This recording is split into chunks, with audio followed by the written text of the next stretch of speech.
අයිබෝවන්. ඉතින් කොහොමද? දැකලා තියෙනවද මෙන්න මේ මල් జాතිය? ඔයාලගේ පැත්තේ මොකක් කියලාද කියන්නේ?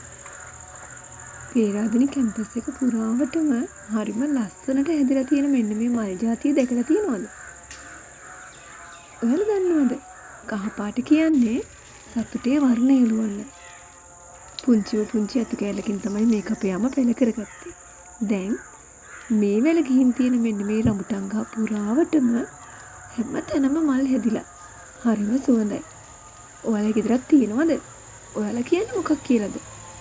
කමෙන්ට් එකක් දාන්න. ගිහින් එන්නම්.